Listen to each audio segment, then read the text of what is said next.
Le vendredi 5 août dernier, que s'est-il réellement passé entre les députés de la majorité parlementaire, UNIR, et ceux de l'Alliance nationale pour le changement et ceux également de l'Alliance des démocrates pour le développement intégral, ADI, qui ont introduit une proposition de loi relative aux réformes constitutionnelles et institutionnelles, laquelle proposition a été rejetée par les députés de la majorité qui estiment que cette proposition de loi n'est pas opportune. Eh bien, c'est ce que nous allons voir. En fait, c'est la question que je vais poser tout à l'heure à mes deux invités reçus en plateau. J'ai nommé Maître Manavi Isabelle Ameganvi. Maître, bonjour et merci d'avoir accepté notre invitation. C'est moi qui vous remercie de m'avoir invité, de nous donner toujours l'opportunité de débattre sur les questions d'actualité de notre pays. Et surtout de n'avoir pas oublié de préciser que c'est Manavi Ameganvi. J'y tiens beaucoup. Voilà.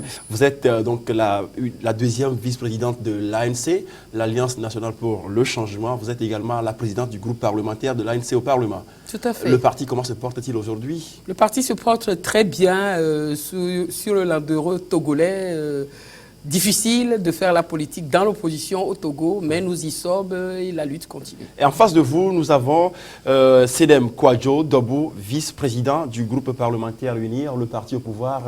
Honorable Dobou, merci d'avoir accepté notre invitation et surtout d'être en plateau avec nous pour la toute première fois dans cette émission sur Néo Info. Merci, c'est moi qui vous remercie de nous donner cette occasion aussi à UNIR, de venir s'exprimer et d'informer, si vous voulez, la population. Très bien. Ce qui se passe exactement. Merci à tous les téléspectateurs de cette émission et merci de nous choisir pour vous informer. Honorable député, on va commencer avec vous. Le débat qui agite aujourd'hui la classe politique togolaise, la société civile et même les médias, y compris le peuple, c'est celui relatif aux réformes constitutionnelles et institutionnelles, des sujets qui semblent faire comme pratiquement l'objet de toutes les discussions, dans toutes les lèvres, sur toutes les lèvres, j'allais dire, dans les ménages, dans les bars, partout, on ne parle que de réformes. Alors, je l'ai dit dans mon introduction, le vendredi 5 août 2016, vos collègues de l'Alliance nationale pour le changement et ceux de l'ADI ont introduit bien avant cela une proposition de loi sur les réformes, mais vous, à votre niveau, vous qui avez la majorité au Parlement, vous avez rejeté simplement cette proposition de loi, estimant, encore une fois, qu'elle était inopportune. Mais avant de revenir sur les raisons, j'aimerais savoir, parce que l'opposition a déjà donné, fait son commentaire sur ce qui s'est passé, mais vous êtes là, alors on veut savoir, que s'est-il concrètement passé le jour-là? Bien, merci beaucoup. Comme vous l'avez si bien dit, vous savez, une partie des députés à l'Assemblée nationale ont introduit une proposition de loi portant sur la révision de certains articles de la Constitution. 9 au total. Voilà. Et donc, comme la procédure l'exige, cette proposition de loi a suivi la procédure réglementaire, notamment le dépôt a été fait sur le bureau du président de l'Assemblée nationale. La conférence des présidents a été convoquée pour voir la recevabilité de la proposition. Et ensuite, cette proposition a été, confiée à la commission compétente, c'est-à-dire la commission des lois constitutionnelles, de la législation et de l'administration générale, qui est chargée justement de faire l'étude au fond de cette proposition de loi.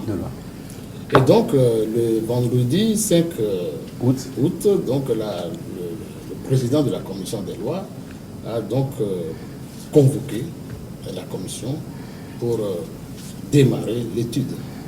Et comme la procédure l'exige, les auteurs de la proposition de loi ont fait une présentation, c'est-à-dire que de leur... Un exposé. Un exposé des motifs, et l'exposé des motifs, et ensuite l'étude a démarré. Mais déjà, dans l'exposé des motifs, il y a eu quelques petits problèmes. Lesquels, par exemple? Et par exemple, vous savez, l'exposé de motifs, c'est quoi? L'exposé de motifs, c'est pour présenter d'abord sa proposition. La proposition, et puis indiquer pourquoi il est nécessaire justement de faire cette loi et ce qu'on peut attendre.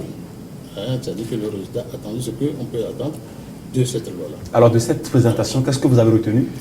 Alors dans la présentation, vous savez, il y a un certain nombre de dispositions, bien des termes dans la présentation qui ne militent pas vraiment en faveur de l'apaisement, ou bien en faveur de ce que nous voulons faire, c'est-à-dire les réformes. Et notamment, Vous avez le temps de le lire. Non, rapidement, je vais dire. Et justement, à la page 2, par exemple, on dit une phrase, quand bien même l'actuel chef de l'État a forcé un troisième mandat entamé à l'issue de l'élection présidentielle controversée d'avril 2015. Donc pour vous, c'est un discours incendiaire, c'est ça? Alors, lorsque on cherche l'apaisement, on cherche à aller vers, disons, des réformes. Lorsqu'on cherche le consensus, je crois qu'il y a des termes qu'il faut éviter d'utiliser. Accusé, que dites-vous pour votre défense, maître Isabelle Manavia-Megambi? Accusé de quoi en fait, accuse d'avoir tenu... en réalité, d'avoir utilisé des termes qui ne vont pas dans le sens de l'apaisement. Non. Vous savez, dans cet exposé des motifs, nous n'avons fait que constater. En réalité, mon collègue a dit tout à l'heure ce que c'est qu'un exposé des motifs. C'est la justification du projet ou de la proposition de loi qui est déposée. Et dans l'exposé des motifs de cette proposition de loi qui a été déposée par 20 députés de l'opposition, notamment les députés de l'ANC et ceux de ADI, nous avons d'abord considéré les 22 engagements souscrits par le Togo le 14 avril 2004. Nous avons considéré les recommandations de la CVJR. Nous avons considéré la volonté affirmée par le peuple togolais, vous l'avez dit tout à l'heure, de voir opérer les réformes.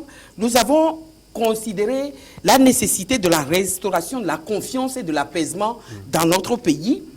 Et nous avons également considéré aussi les recommandations faites par les différentes institutions internationales sur la limitation du mandat présidentiel surtout et autres. Et donc, c'est tout cela qui constitue la substantifique moelle donc, de la proposition de loi que nous avons déposée.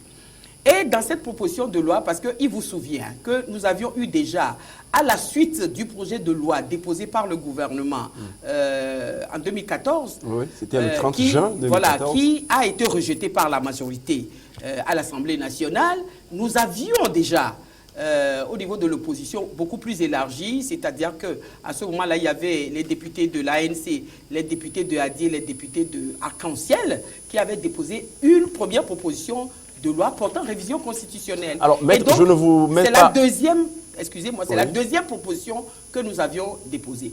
Alors, il s'agissait de justifier pourquoi cette deuxième ou ce deuxième dépôt était nécessaire. Très bien, et entre-temps, entre les deux... Vos collègues d'UNIR estiment que cette proposition que vous avez faite en 2016 reprenait pratiquement, sinon in extenso, les mêmes points que celle de 2014. Oui, mais tout à fait, parce que vous savez... une proposition qui avait aussi été rejetée. Il faut le reconnaître, et ça nous rattrapera toujours, c'est que les propositions de loi portant révision constitutionnelle actuellement dans notre pays ont un soubassement. C'est l'accord politique global signé le 20 août 2006 par les protagonistes de la crise togolaise qui a fait le diagnostic du mal togolais et a proposé que des réformes constitutionnelles, d'autres réformes, mais sur les réformes constitutionnelles, a proposé que des réformes constitutionnelles dont les points sont cités de manière exhaustive, claire dans l'APG. Et donc, les réformes portent sur ces points-là cités dans l'APG. Nous n'avons rien inventé du tout. Et d'ailleurs, le projet de loi déposé par le gouvernement lui-même porte sur ces points-là dont l'APG a parlé. Voilà pourquoi. Maintenant, entre la première proposition de loi et la deuxième, il s'est passé quelque chose. Il s'est passé que aujourd'hui le contexte n'est pas le même parce qu'il vous souvient que cette proposition de loi avait été déposée la veille de l'élection présidentielle de 2015. Nous étions dans une très tendue, comme cela se fait toujours, cela se remarque toujours au Togo lorsqu'il y a des élections, surtout présidentielles. Bon, et nous avions donc déposé cette proposition. Aujourd'hui, ces élections sont passées. Si vous me permettez de terminer. Terminer rapidement. Ces élections sont terminées et il est nécessaire, le problème des réformes reste toujours d'actualité. Donc, dans l'exposé démocratique, il fallait replanter le débat et affirmer le contexte dans lequel ce dépôt-là a été opéré. Et donc, c'est ça qui justifie que nous avions dit. Et tout le monde sait, moi je ne veux pas revenir sur ce débat-là qui a fait polémique sur le 3e mandat du président de l'actuel chef de l'État et la manière dont le débat a été ouvert. Des gens estimaient qu'un 3e mandat, c'était le mandat de Touro, etc. Mon collègue ne peut pas ignorer qu'il y a eu ce débat-là. Il y a eu ce débat, il y a eu également... Mais en même temps que vous accusez, ou disons plutôt que, oui, vous reprochez à Faure Gnassingbé de forcer un 3e mandat, je vous cite, à travers ce qu'il vient de dire tout à l'heure, c'est qu'en 2015, avant l'élection présidentielle, on se rappelle encore la formule, la phrase à l'époque, pas de réforme, pas d'élection, mais la même élection a été organisée. Vous y avez participé en tant que ANC, au nom de votre coalition, CAP 2015. Voilà, oui. Alors que les réformes n'avaient pas été faites. Alors aujourd'hui, qu'est-ce que vous reprochez à mais à la fin des élections, je vous rappelle, et j'étais venu sur ce même plateau, on en a débattu ici. Et c'est Faure Gnassingbé qui a été proclamé par la CENI et confirmé par la Cour constitutionnelle. Par quelle CENI? Si vous voulez qu'on revienne encore vous en étiez membre aussi, hein? Vous aviez un représentant. On y était membre, mais il vous souvient que les membres de l'opposition avaient été renvoyés de la CENI avant que les résultats ne soient proclamés. Et après les résultats, nous avons sorti un mémorandum dans lequel nous avons prouvé par A plus B les irrégularités qui entachaient ce scrutin-là. Très bien. Nous avons beaucoup de temps. On va parler de tout ça là aujourd'hui. Je pense qu'il faut établir les vérités. Parce qu'il y a trop de contre-vérités. Dans ce qu'elle a dit? Je crois que oui, les élections de 2015, tout le monde a reconnu que c'est des élections transparentes. Nous, non. De toute façon, ils ont participé à ces élections et nous avons fait les élections sur la base de notre constitution et la constitution n'en limitait pas les mandats.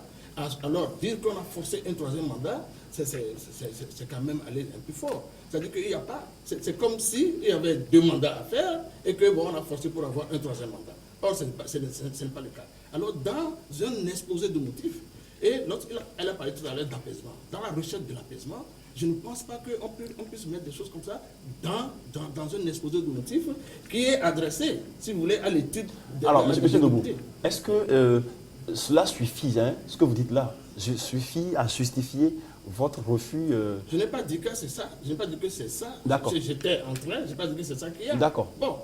Alors, mais quelles sont les raisons? Dans le motif, nous avons dit que la proposition de loi qui a été soumise à l'Assemblée n'est pas opportune. Parce que nous n'avons pas l'opportunité aujourd'hui, dans le contexte actuel, de pouvoir soumettre une proposition de loi pour plusieurs raisons. Vous en avez donné une tout à l'heure. Parce que la dernière proposition de loi de 2015, qui a été rejetée pour faute de consensus, la nouvelle proposition n'a pas introduit d'éléments nouveaux qui puissent nous permettre aujourd'hui de dire qu'il y a une évolution pour permettre une étude. Et nous savons tous que les positions n'ont pas évolué entre-temps. Et donc, aller encore à l'étude, je crois que c'est les mêmes causes produisant les mêmes effets. Toujours dans les mêmes conditions. Dans les mêmes conditions. Et en 2016, on sait pourquoi ça n'a pas marché. Très bien. On sait pourquoi ça n'a pas marché. Et on revient avec les mêmes propositions dans un contexte qu'on va décrire tout à l'heure. Nous disons que, c'est pourquoi nous disons qu'elle n'est pas opportune. Voilà. Tout à l'heure, il a parlé d'une proposition de loi qui avait été déposée en 2015, qui a été rejetée. Une deuxième qui a été proposée donc dernièrement en 2016, qui est également rejetée. J'ai envie de vous poser une question, souffrez que je la pose comme ça, même si elle peut paraître un peu fâcheuse. Est-ce que c'était une sorte de diversion politique de la part de l'ANC? Vous savez, s'agissant des réformes, nous ne nous amusons pas. Et nous ne faisons pas de la diversion. Je vous l'avais dit tout à l'heure, ces réformes-là ont fait l'objet d'un accord qui a été signé par les protagonistes du l'APG. Nous a-t-on dit, un sondage a démontré que 85% des Togolais veulent les réformes. Tout à fait. Nos collègues de UNI clament à tout vent que UNI aussi veut les réformes. Alors, qui est-ce qui ne veut pas les réformes au Togo? Si UNI veut les réformes, l'opposition veut les réformes, tout le peuple togolais, tout parti politique confondu veut les réformes, qui est-ce qui ne les veut pas? C'est pour ça que nous, quand on parle de réforme constitutionnelle, nous ne nous amusons pas du tout et nous ne faisons pas de la diversion. Alors, nous sommes des députés élus pour 5 ans à l'effet de voter des lois et de contrôler l'action du gouvernement, oui. Gouvernementale. Alors, le vote de la loi et le dépôt. D'ailleurs, le peuple togolais nous reproche, beaucoup de gens nous reprochent de ne pas prendre nos responsabilités et de ne pas déposer assez de propositions de loi à l'Assemblée nationale. Je crois que vous le savez. Je le fais également, je vous le fais aussi. Alors, peut-on nous reprocher aujourd'hui, lorsque nous prenons nos responsabilités en tant que députés pour déposer des lois, de le faire et de faire de la diversion? S'agissant des réformes, je le répète encore, nous ne nous amusons pas du tout et nous ne faisons pas de la diversion. Nous sommes très sérieux là-dessus parce que c'est un problème d'intérêt national. Et lorsqu'il s'agit de problèmes d'intérêt national, nous sommes très sérieux là-dessus. Alors, je l'ai dit tout à l'heure que l'APG a posé le principe des réformes. Mais il n'y a pas que l'APG. Il n'y a pas que l'APG. Il y a eu les différents CPDC, CPDC rénovés, CPDC tout court, CPDC réaménagés, qui ont posé le principe de la nécessité d'opérer ces réformes. Il y a la CVJR qui est intervenue, qui a redit la même chose. Il y a les organisations de la société civile qui posent ce problème de la réalisation des réformes depuis. M. Dobou se plaint tout à l'heure de ce que nous avions dit, quelque chose qui fâche, et que notre constitution permet à M. Faure Gnassingbé de se présenter. La constitution dans sa version actuelle. Hein. Si M. Faure Gnassingbé avait réalisé les réformes depuis 2006, où on avait pris l'engagement d'opérer les réformes, se présenterait-il pour un 3e mandat aujourd'hui? Le 20 août prochain, l'APG aura 10 ans. De 2006 à 2016, ce problème des réformes reste récurrent. Les évêques de notre pays ont sorti une lettre pastorale la dernière fois.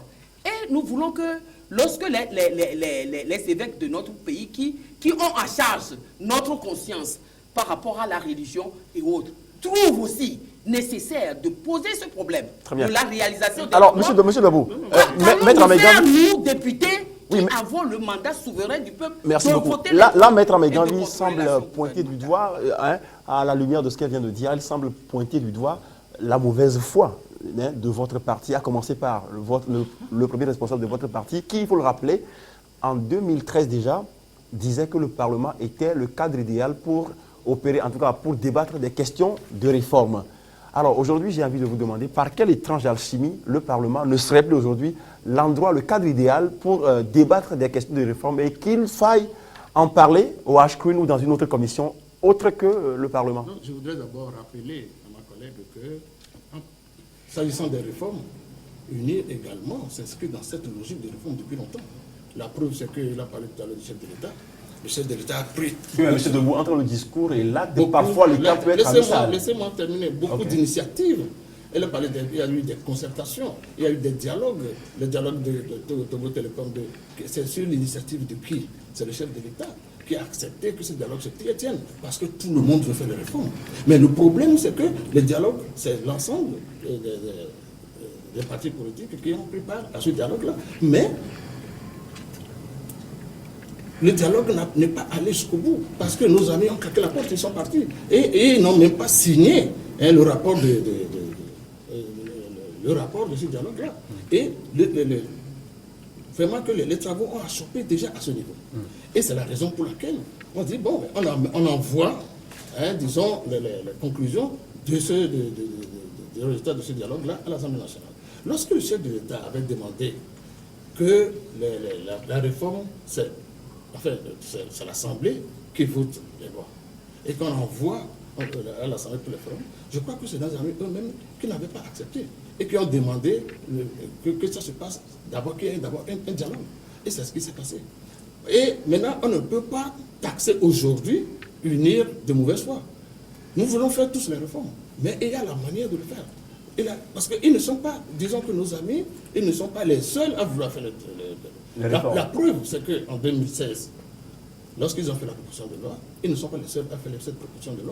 Pourquoi, en 2015, pardon. Pourquoi aujourd'hui, en 2015, ils sont les seuls et les autres partis qui avaient participé en 2016, pourquoi ils ne font pas plus partie de cette proposition de loi aujourd'hui? Ça veut dire que nous voulons tous faire les réformes, mais il y a une façon de le faire. C'est pourquoi nous parlons de consensus. Il faut être deux pour faire les réformes. Quand je dis deux, ça veut dire qu'il y a le parti au pouvoir et puis il y a l'opposition. Un seul parti ne peut pas faire les réformes, puisqu'il faut une majorité qualifiée pour faire ces réformes-là. C'est les 4/5. Nous, en tant qu'UNIR, nous n'avons pas cette majorité, encore moins eux. Donc, il est nécessaire qu'on se mette ensemble, qu'on s'entende pour faire les réformes. Maintenant, quand ils déposent unilatéralement la proposition de loi, c'est-à-dire quelle chance ils veulent donner à cette proposition de loi? En disant qu'ils déposent unilatéralement la proposition de loi, qu'est-ce que vous voulez dire? Vous voulez dire que vos camarades, moi j'appelle comme ça, je les appelle vos camarades, vos partenaires, vos collègues de l'ANC et de l'ADI n'ont peut-être pas fait ce qu'on pourrait appeler la diplomatie des couloirs, peut-être négocier avec vous. J'ai dit tout à l'heure qu'en 2015, il y à cette table. Pourquoi aujourd'hui le cas est... Maître, je crois que c'est aussi une accusation qui est formulée contre vous. Oh, vous savez, fait d'accusation... En réalité, je vais répondre à cette question. C'est vrai que, je l'avais dit, c'est moi qui l'ai énoncé tout à l'heure, que pour la première proposition de loi, c'était Arc-en-Ciel, ANC a dit qui avait déposé... Pourquoi le CAR n'est pas signataire? M. Dobou ne peut pas l'ignorer aujourd'hui. Le CAR traverse une crise interne grave. Et tout le monde le sait. Et lorsque nous avons pris l'initiative de redéposer une proposition de loi, nous avons approché Maître Apévon, qui se trouve être, jusqu'à preuve du contraire, le président national du parti. Oui. Et Maître Apévon nous a dit que, compte tenu des problèmes internes du CAR, il préfère garder la neutralité par rapport à cela, parce qu'au jour d'aujourd'hui, ils n'ont pas de réunion pour demander l'avis du bureau, etc. Tout ça, vous savez, le problème. Voilà la raison, la seule raison pour laquelle le CAR n'est pas si. Ce n'est pas que le CAR ne veut pas, en l'occurrence, Maître Apévon ne veut pas les réformes. Et d'ailleurs, en commission, la dernière fois, Maître Apévon est intervenu là-dessus. Peut-être au cours des débats tout à l'heure, nous dirons ce que Maître Apévon a dit. Merci. Mais... Alors, vous allez en parler, mais vous savez quoi? Là, on se rend compte que tous les deux, représentants ici, UNIR d'un côté et l'ANC de l'autre, vous jetez la balle, la responsabilité. Et face à cela, il y a vos amis de l'opposition aussi et de la classe politique togolaise dans son ensemble qui estiment que, je ne sais pas s'il faut dire que vous tournez le peuple en bourrique, mais que vous ferez mieux de prendre beaucoup plus en compte les aspirations légitimes du peuple plutôt que de toujours... Mais en tout cas, sur le sujet... Monsieur Dagnon, vous permettez... Oui. Non, avant que le sujet ne passe, vous permettez... On tourne le peuple à bourrique en quoi faisant? Je vous ai dit tout à l'heure qu'un sondage a révélé que 85% de la population togolaise veut les réformes. UNIR dit qu'il veut les réformes. Les évêques disent qu'il faut faire les réformes. Nous avons déposé une proposition de loi portant révision constitutionnelle, portant sur les réformes constitutionnelles. Alors, c'est nous qui avons déposé cette proposition, qui tournons le peuple à bruit. Alors, c'est ceux qui n'ont pas voulu. Alors, et ont arrêté les travaux, nous revenons. On sait que oui. Je vais vous relancer rapidement. Mais il y a une réaction d'un homme politique aussi que nous allons suivre tout à l'heure, c'est celle de Bassabi Kagbara du Parti démocratique panafricain. Pour lui, c'est vrai, la démarche de l'ANC et de l'ADI est une démarche à saluer, sauf que dans son interview, il dit que l'ANC et l'ADI auraient dû consulter d'autres formations, d'autres partis également présents à l'Assemblée nationale, notamment c'est ce qu'il a dit, hein. Ce n'est pas moi qui invente. Notamment le cas, vous l'avez expliqué, vous l'avez expliqué tout à l'heure aussi. Oui. Mais il estime aussi que le cadre aujourd'hui approprié pour débattre ces questions, c'est le HCROUN, dans la mesure où le HCROUN a organisé un atelier et les travaux de réflexion se poursuivent au niveau du HCROUN. Et enfin, il convie l'ensemble de la classe politique togolaise à aller vers un dialogue. Car pour lui, seul le dialogue peut régler les problèmes. J'espère que nous Alors, nous allons suivre cette interview de Bassabi Kagbara du PDP, puis je vous fais réagir ici en plateau. D'un camp comme dans l'autre, on a l'impression que nous jouons au chat et à la souris. Il faut reconnaître que la révision constitutionnelle est indispensable.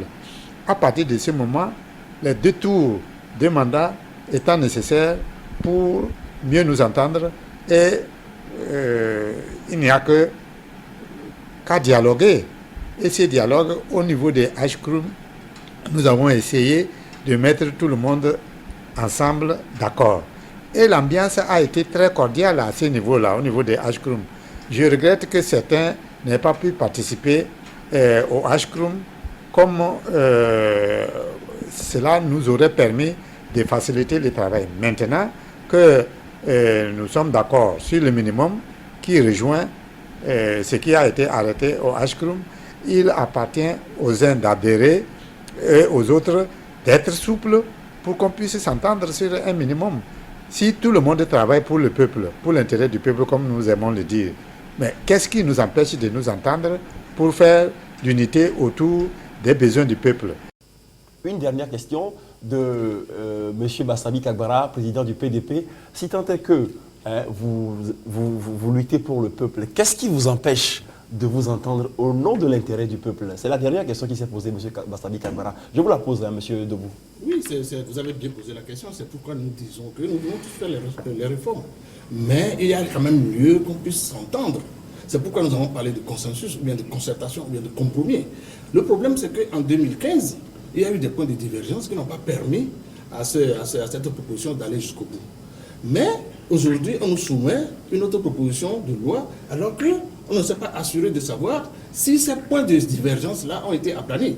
Est-ce que vous voyez? Et donc, si ces points ne continuent pas à exister, qu'est-ce qui va se passer? C'est pourquoi je dis qu'il faut être deux pour faire les réformes. Ça veut dire que nous devons nous entendre pour faire des réformes. Et nous devons nous entendre sur le minimum, sur l'essentiel pour faire ces réformes. Alors, c'est pourquoi nous sommes surpris que, déjà on a parlé de HCRUM, et qu'à la veille des travaux de HCRUM, nos amis déposent une autre proposition de loi. On y reviendra, mais c'est pour dire que si nous avons vraiment la ferme volonté de faire ces réformes-là, je crois que la démarche, nous devons aussi voir la démarche, parce que c'est très important. Et c'est vrai, les populations nous regardent. Et donc, nous devons quand même faire en sorte de donner une chance, justement, à cette loi de pouvoir être... Maître Améganvi, l'ANC aurait-elle commis un péché grave en boycottant les travaux du HCRUM? Oh, pas du tout. Pas du tout. Vous savez, moi je dis que ce qui s'est passé au HCRUM, je vais le dire et je le dirai parce que c'est mon sentiment, c'est une perte de temps. Pourquoi? Une perte d'énergie et une perte de moyens financiers, le HCRUM. Je m'explique. Oui. Première chose, vous savez, le HCRUM tire son origine de l'APJ. Pourquoi je dis cela? C'est que c'est l'APJ qui a prévu la création d'une commission à l'effet d'analyser le problème, de diagnostiquer les maux dont souffre le Togo sur le plan politique et autres. Et la CVJR a été mise en place. Oui. La CVJR a travaillé, a fait des recommandations et dans sa recommandation 57 a proposé la création par la loi d'une commission à l'effet de procéder à la phase des réparations, puisque la commission Vérité, Justice et Réconciliation, comme on l'appelle, s'est penchée sur la vérité, que tous les Togolais, quels qu'ils soient, quel que soit ce qu'ils ont subi sous le régime, parce qu'il faut reconnaître que notre pays a traversé beaucoup de problèmes à l'époque, et que la justice se fasse pour arriver depuis 58, à la, voilà, depuis 58. Tout à fait, pour arriver à la réconciliation. Ouais. Donc, pour arriver à la réconciliation, il faut que ceux qui ont été victimes des actes que notre pays a connus puissent être réparés, puissent être apaisés dans les souffrances qu'ils ont eu à endurer pour ce peuple togolais-là. Et donc, la CVJR a prévu la création par la loi. Et la CVJR a justifié dans la recommandation séquentielle pourquoi elle souhaite que cette commission-là soit créée par la loi. C'est pour que cette commission soit autonome. Parce que, savez-vous, en matière de justice transitionnelle, c'est l'État qui est impliqué. Parce que tous les acquis ont été commis sous la responsabilité de l'État. Et que, pour ne pas être jugé parti, il fallait qu'à l'Assemblée nationale, les députés qui ont la souveraineté populaire puissent former cette commission-là, puissent voter une loi. Qu'à cela ne tienne, le HCRUM dont on parle a été créé par décret. Alors que... Mais le HCRUM également, même si la recommandation numéro 8 de la CVJR ne l'appelle pas exactement comme ça, je crois que c'est une recommandation de la CVJR aussi. Non, non, là, le HCROUN, la commission proposée par la CVJR pour être créée à l'effet de faire cela, parce que cela se retrouve dans le décret. Et je vais vous le lire, je l'ai là, le décret. Et donc, a prévu que ça soit créé par une loi. Et a prévu même que cette structure soit dotée d'un budget autonome et de suffisamment de moyens pour lui permettre d'accomplir sa noble mission. Donc aujourd'hui... Ensuite, oui. Monsieur Dagnon, non, je veux dire, aujourd'hui, l'ANC ne regrette pas... Il faut que vous me laissiez... Oui, il vous faut avez que tout le temps. vous me laissiez terminer Vous avez le temps mon de parler, idée, maître. parce que si vous m'interrompez tout le Allez-y, temps, allez-y, je n'y maître. arriverai Allez-y, pas. maître, allez-y. Et donc, dans le décret, je vous ai dit que c'est contre toute attente que le HCROUN a été créé par décret, mais qu'à cela ne tient. Examinez l'article 1er et l'article 2 du décret numéro 2013-040-PR du 24 mai 2013 portant création du HCROUN. Nulle part, vous ne verrez que cette commission-là a pour effet de faire opérer les réformes. Et d'ailleurs, Monseigneur Bariga, qui a été président de la commission Vérité, Justice et Réconciliation, lors de l'atelier, l'a dit que la commission, ni la CVJR, ni le HCROUN n'ont mandat de réaliser les réformes. Et que s'agissant des réformes, c'est l'APG qui lie tout le monde. Et tout à l'heure, vous aviez parlé de ce que le chef de l'État avait dit à propos de ces réformes-là, lorsque vous n'avez pas rappelé qu'en réalité, lorsque le chef de l'État avait renvoyé la réalisation des réformes à l'Assemblée nationale, c'est parce que le chef, M. Jean-Pierre Fabre, chef de file de l'opposition, l'avait saisi par courrier à l'effet de lui rappeler que les engagements qui ont été pris dans l'APG devaient être réalisés. Et j'ai là la lettre datée du 27 février 2014 du chef de l'État. Vous avez la parole, hein, ne vous en faites pas. Monsieur Dobou, vous avez eu la parole tout à l'heure. Vous avez la parole, on a tout le temps. On a tout le temps. Vous êtes intervenu, je n'ai pas interrompu. Maître, vous avez la parole. Vous avez la parole. Et donc, j'ai la lettre là devant moi, et c'est lui-même qui dit: j'ai accusé un récesseur du vote courant demandant l'ouverture d'un dialogue. Parce que c'est ça que le chef de file d'opposition avait estimé, que le consensus dont il parle, ça devait être à l'époque trouvé en amont. Et donc a sollicité qu'il puisse y avoir un dialogue à l'effet de rechercher, de trouver ce consensus avant. Le chef de l'État lui répond: comme vous le savez, la consolidation de la démocratie dans nos pays exige que chaque institution joue pleinement son rôle. Le peuple togolais a aujourd'hui l'avantage de disposer d'une Assemblée nationale où les principaux courants politiques sont représentés. Elle offre ainsi le cadre le plus indiqué pour débattre utilement des réformes envisagées conformément à l'esprit de l'accord politique global. C'est lui-même qui l'a dit. Alors, lorsque UNIR a rejeté la proposition de loi introduite par l'ANC et a dit, vous estimiez au niveau de UNIR qu'il y a le HCROUN qui est en train de faire des réflexions sur la question des réformes et que vous trouviez inopportun qu'une telle proposition soit introduite. Mais voilà que l'ANC dit qu'elle regrette nullement d'avoir boycotté les travaux du HCROUN. Finalement, je reprendrai l'expression de Bastabi Kagwara qui dit que vous jouez au chat et à la souris. Vous l'avez laissé parler. Et vous avez la parole. Parlez maintenant. C'est sa position. Oui. De toute façon, l'ANC est libre de participer, disons, à l'atelier du HCROUN ou pas. Le HCROUN, c'est une émanation de la CVJR. Et le HCROUN a été mis en place par décret. Et le HCROUN a fait un atelier pour faire des recherches, pour disons, pencher sur des réflexions qui vont justement nous amener à ces réformes-là. Et au cours de cet atelier, il y a toute la composante politique, sociopolitique, socio-économique a été invitée et les partis politiques également ont été invités. Il s'agissait, lors de cet atelier-là, de pouvoir verser les réflexions qui ont été faites de part et d'autre aux travaux de HCROUN. Et ces travaux, justement, qui seront versés, si vous voulez, au gouvernement et qui feront l'objet peut-être d'un projet de loi qui viendra à l'Assemblée nationale. Et donc, bon, nos amis, ils ont jugé bon de ne pas prendre part à ces travaux. Ça, c'est leur problème. Ouais. Maintenant, moi, je peux dire que Si nous allons un peu dans les détails, nous avons ils ont fait le dépôt de leur proposition de loi le 28 juin. C'est-à-dire 2 jours seulement avant la fin de la session ordinaire, de notre session ordinaire. Tout à fait. Et à quelques jours du début des travaux de HCOM. Avouez quand même que c'est trop juste. C'est étonnant. C'est étonnant. Alors, ce que moi je pense, c'est que vous avez parlé tout à l'heure de diversion. Je voulais peut-être aller aussi dans votre sens. Ce n'était qu'une question que moi j'ai posée. C'est une question, mais une affirmation. non, c'est-à-dire que je reprends ce que vous avez dit. À mon avis, je pense que pour avoir refusé de prendre part à ces travaux de HCOM, rapidement, ils ont donc soumis une proposition de loi pour justifier leur non-participation aux travaux de HCOM. Voilà ce que moi je pense justement de cette proposition de loi. Alors la question que je peux poser aujourd'hui, si éventuellement il n'y avait pas eu le HCOM, est-ce que cette proposition de loi serait déposée à ce moment-là? C'est ça le problème, parce qu'il faut voir le contexte dans lequel nous étions. D'accord. Maître Amengavi, là, finalement, j'ai l'impression qu'on assiste à un dialogue de sourds. Monsieur Dagnon, vous savez... Entre l'opposition et la majorité. Monsieur Dagnon, vous savez, le dépôt de cette proposition de loi procède de toute une procédure que l'ANC a initiée.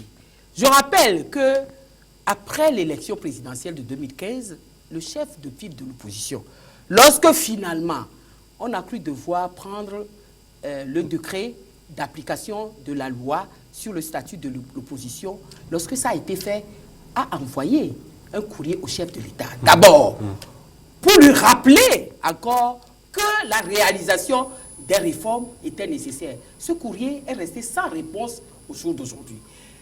L'élection présidentielle s'est déroulée en 2015. Ça fait plus d'une année déjà. Et personne n'évoquait le problème des réformes. Entre-temps, les évêques du pays ont sorti une lettre pastorale comme pour rappeler à l'attention des politiques qui peut-être ne prenaient pas leurs responsabilités la nécessité d'opérer les réformes. Il vous souvient également que Afrobaromètre et la plateforme citoyenne avaient organisé un débat citoyen où les partis politiques représentés à l'Assemblée nationale et les partis politiques extra-parlementaires, ainsi que des associations de la société civile ont participé. Et c'est au cours de ce débat qu'un haut responsable de UNI dit que cette histoire de réforme-là, en tout cas pour ce qui concerne la PG, est caduque. Oui. Ce qui avait ouvert tout un débat sur ce problème-là. Et donc, M. Gbagbo ne peut pas heureusement, aujourd'hui, UNI reste sur le plateau. M. Gbagbo ne peut pas dire aujourd'hui que lui, il est dans le secret de ce que fait l'ANC pour savoir quand est-ce que cette proposition, l'idée du dépôt de cette nouvelle proposition a germé pour trouver saugrenu que ça a été déposé à la veille de la clôture de la session ordinaire de l'Assemblée nationale et tout le reste. Nous sommes un parti politique, nous sommes pas... Est-ce que j'ai la parole?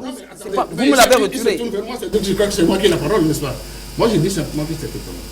Parce que tout le temps qui est passé, dont elle a parlé tout à l'heure. Maintenant, quelle urgence? Monsieur Dabou, Maître Amengavi, je crois que nous allons devoir marquer une pause. On se retrouve juste après le journal pour la deuxième partie de cette émission. D'accord? Merci. Voilà. Donc, on marque une pause. On se retrouve juste derrière le journal pour la seconde partie de cette émission face à face consacrée au rejet de la proposition de loi introduite à l'Assemblée nationale par les députés de l'Alliance nationale pour le changement et ceux de l'Alliance des démocrates pour le développement intégral. A tout de suite.